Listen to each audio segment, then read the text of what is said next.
Bienvenidos y bienvenidas nuestros guardianes de la palabra de Dios. En este momento vamos a leer algo maravilloso donde nos va a conectar desde los legados y desde la identidad. Y como Dios nunca nos ha abandonado ni nos abandonará jamás, mientras andemos con Él. Hoy nos toca Génesis capítulo 37. Comencemos. Y Jacob continuó morando en la tierra de las residencias del forastero de su padre, en la tierra de Canaán. Esta es la historia de Jacob. José, a los 17 años de edad, se hallaba cuidando ovejas con sus hermanos entre los rebaños y, puesto que solo era un muchacho, estaba con los hijos de Bial y con los hijos de Zilpah, las esposas de su padre. Así que José llevó un mal informe de ellos a su padre en Israel. Amaba a José más que a todos sus otros hijos porque era el hijo de su vejez y mandó hacerle una prenda de vestir parecida a la camisa larga y rayada.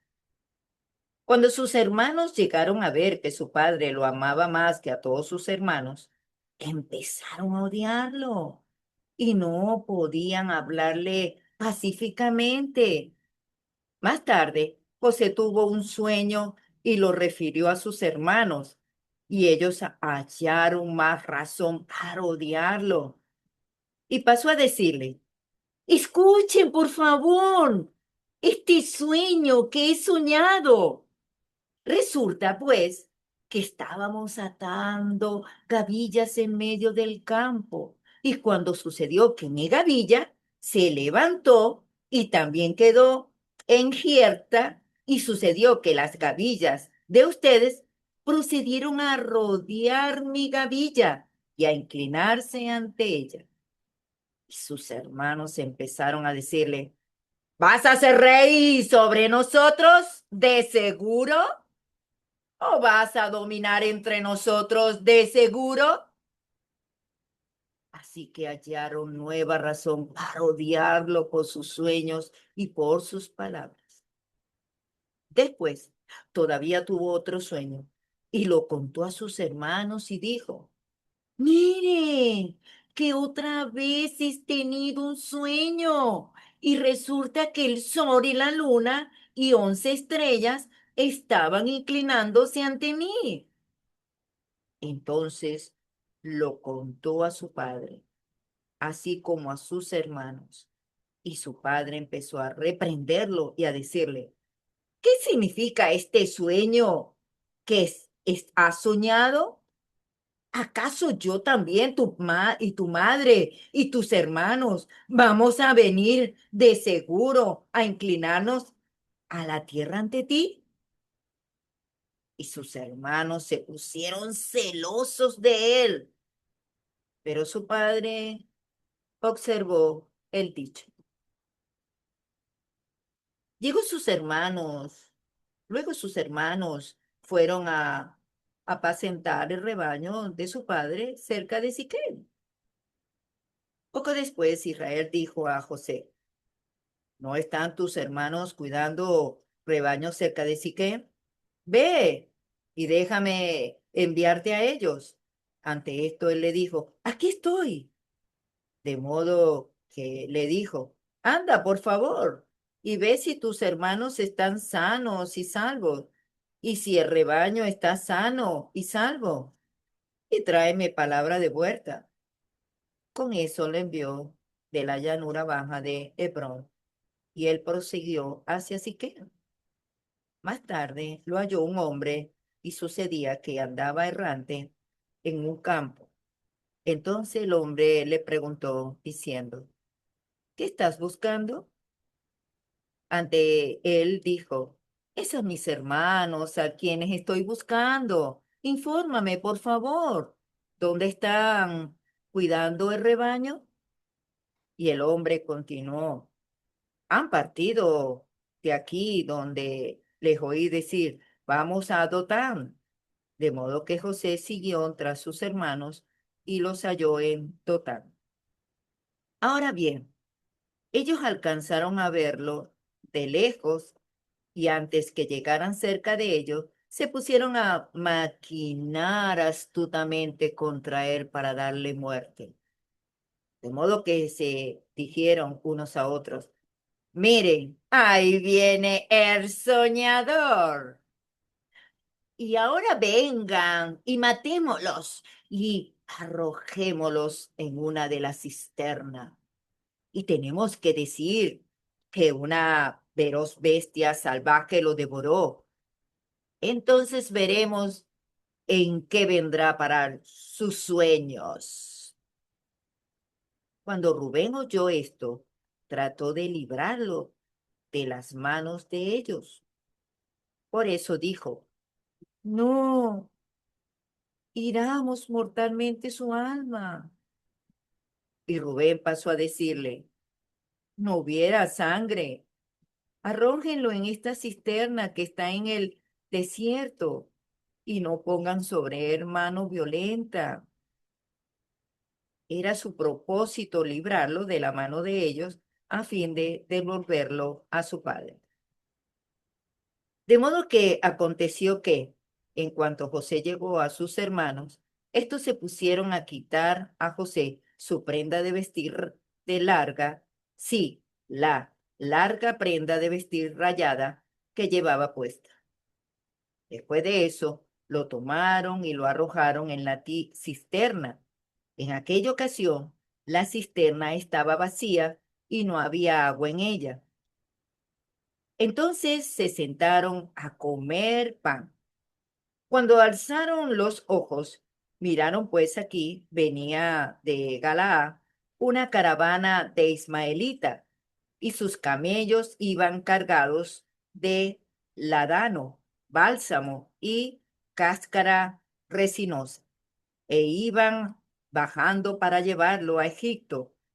En esto Judá dijo a sus hermanos, ¿qué ganancia habría en caso de que matáramos a nuestro hermano y de veras encubriéramos su sangre? Vengan, vendámoslos a los israelitas y no esté nuestra mano sobre él. Después de todo es nuestro hermano, nuestra carne. Así que ellos escucharon a sus hermanos. Ahora bien, iba pasando hombres mercaderes, medianitas, por lo tanto hallaron y alzaron a José de la cisterna.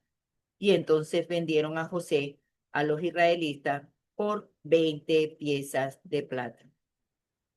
Con el tiempo, estos llevaron a José a Egipto. Más tarde, Rubén volvió a la cisterna y resultó que José no estaba en la cisterna. Por lo consiguiente, rasgó sus prendas de vestir. Cuando volvió a sus otros hermanos, exclamó, el niño ha desaparecido. ¿Y yo, a dónde realmente he de ir yo? Sin embargo, ellos tomaron la larga prenda de vestir de José y degollaron un macho cabrío y metieron la larga prenda de vestir repetidas veces en la sangre. Luego enviaron la larga prenda de vestir rayada y la mandaron a llevar a su padre y dijeron, esto es lo que hallamos, examina, por favor, si es la prenda de vestir larga de tu hijo o no. Y él se puso a examinarla y exclamó, es la larga prenda de vestir de mi hijo. Una feroz bestia salvaje debe haberlo devorado, de seguro. Ha sido despedazado, José. Con eso, Jacob rasgó sus mantos y se puso saco sobre las caderas y se dio a duelo de su hijo por muchos días. Y todos sus hijos y todas sus hijas siguieron levantándose para consolarlo, pero él siguió rehusando a recibir consuelo, diciendo, ¿por qué en duelo bajaré a donde mi hijo, al Seol? Y su padre continuó llorándolo. Sin embargo, los medianitas lo vendieron en manos del Egipto y Potifar, un oficial de la corte de Faraón, el jefe de la guardia de Col. Aquí podemos ver cómo el dolor e inclusive un duelo puede durar mucho tiempo con una pérdida de un hijo, como fue el caso de Jacob.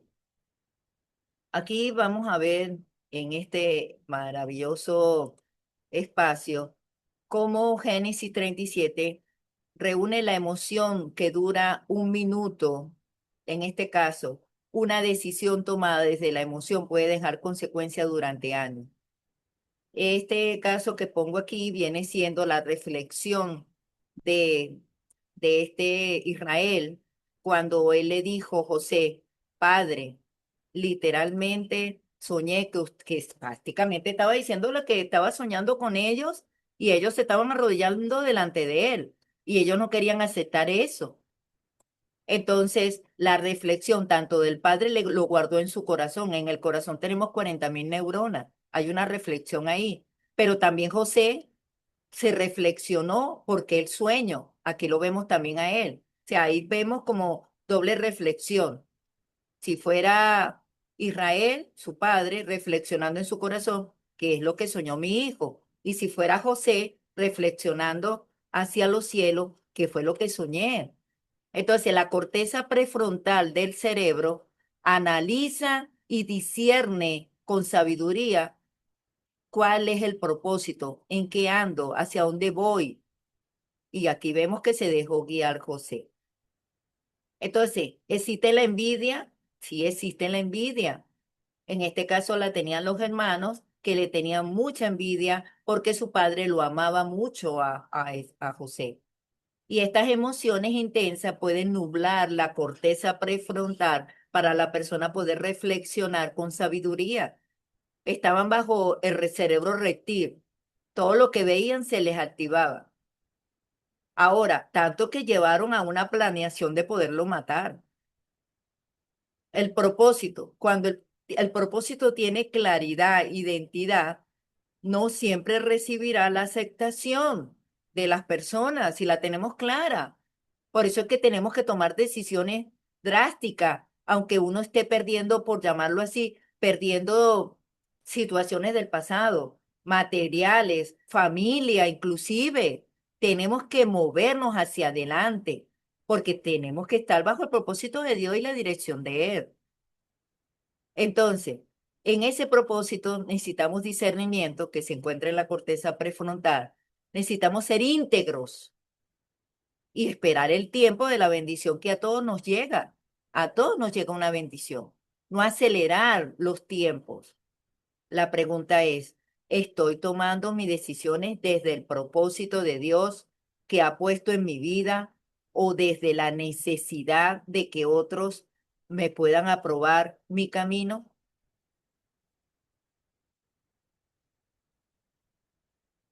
Fin de la cita.